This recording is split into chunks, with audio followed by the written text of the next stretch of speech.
Para poder entender el estilo de aprendizaje teórico, vamos a observar, en primer lugar, la fase motivadora. Motiva al desarrollo del estilo de aprendizaje teórico. Posteriormente, las características generales o los aspectos relevantes que este estilo posee. Las ventajas y desventajas del aprendizaje teórico. ¿Qué es provechoso y qué no lo es para el estudiante? Los recursos didácticos que el docente debe usar para fomentar este tipo de aprendizaje. Y por último, las maneras en cómo evaluar adecuadamente este estilo de aprendizaje teórico.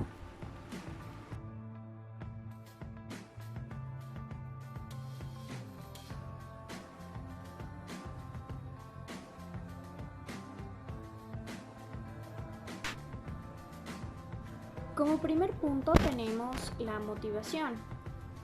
Para esta fase de inicio, se decidió realizar un rompecabezas mediante una aplicación. Este, al ser armado, revela una frase que tiene que ver justamente con el tema que vamos a tratar, que es el aprendizaje teórico.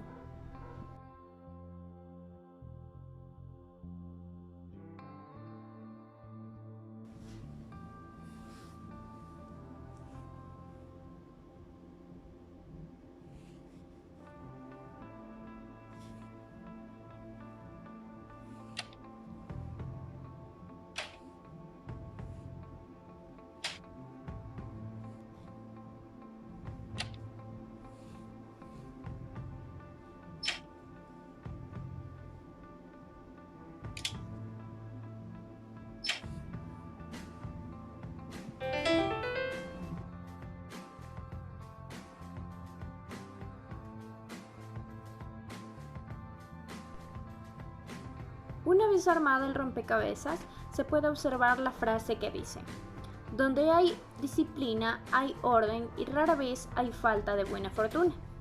En esta frase hay dos palabras claves muy importantes: la disciplina y el orden. Estas aluden a las características que debe tener el estudiante con este tipo de aprendizaje teórico. Asimismo, relacionándolo con la temática, se escogió el rompecabezas justamente porque desarrolla el pensamiento lógico, que es una de las actividades que procura este tipo de aprendizaje. La disciplina no puede ser útil únicamente en el aspecto escolar, sino que también puede ser aprovechada en campos fuera de lo académico, como por ejemplo en el aspecto laboral o en el aspecto personal, ya que las tareas realizadas con organización, disciplina y orden procuran excelentes resultados. Es por esta razón que se incentiva a nuestros estudiantes a practicar este tipo de aprendizaje teórico, pues si bien no es aplicado en absolutamente todas las asignaturas que el estudiante recibe en su malla curricular, le ayuda a desarrollar buenos hábitos de estudio y también le ayuda a formar su perfil profesional.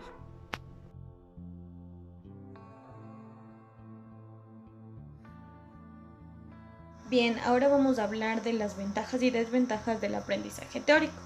¿Cómo este tipo de aprendizaje favorece en el proceso de enseñanza y aprendizaje del estudiante? El estudiante va a estar en la posibilidad de cuestionar, es decir, va a ser un ser razonador. Además, va a participar en una sesión de preguntas y respuestas. Además, va a tener la capacidad de leer, oír, hablar sobre ideas que insisten en la racionalidad y la lógica, es decir, va a ser un ser coherente. Además, va a estar en la capacidad de analizar una situación completa, es decir, va a ser disciplinado, ordenado, perfeccionista. ¿Cómo este tipo de aprendizaje dificulta al estudiante? El estudiante no va a saber cómo actuar si no tiene un fundamento teórico. Además, no va a saber cómo participar en situaciones que predominan emociones o sentimientos, es decir, que no va a poder actuar si está en presión.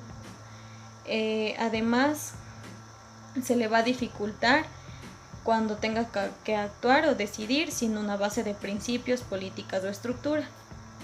es decir, que no tenga la teoría clara. También el estudiante se le va a dificultar cuando él considere que el tema es trivial, es decir, que no tiene ningún interés o es poco profundo o superficial.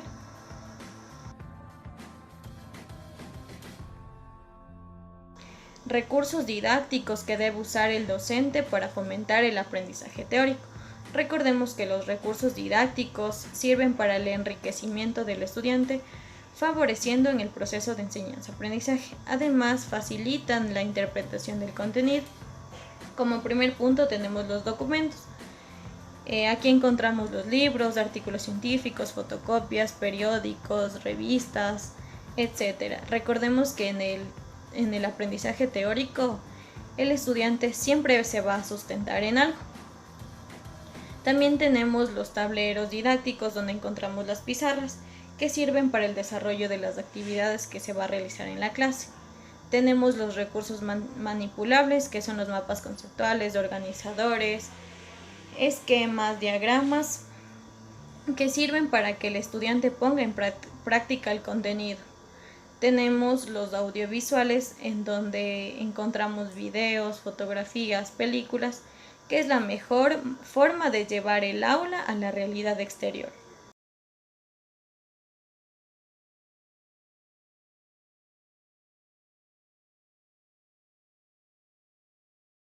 Las características generales de este estilo de aprendizaje se refiere a que los estudiantes serán objetivos, metódicos, lógicos, de pensamiento crítico y estructurado.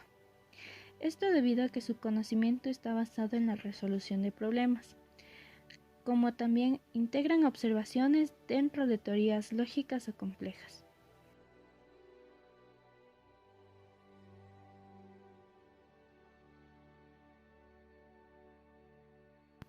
Una pregunta frecuente sobre este estilo de aprendizaje es que no sabemos cómo evaluar. Para esto, exponemos algunas estrategias para reconocer si el estudiante está asimilando el conocimiento. Es así que solicitaremos al estudiante escribir sobre el tema que se va a tratar en la clase, con preguntas que relacionen al tema, como ¿qué sabes? ¿Qué se te ocurre? ¿O qué piensas cuando te menciono esto? De esta manera, desarrollará un cuestionamiento en sí y relacionará sus ideas con la clase. Otro ejemplo de estas actividades puede ser el estudio de un caso, el método de proyectos, juegos de roles y trabajos de investigación. Todas estas actividades basadas en casos o acontecimientos de la vida real.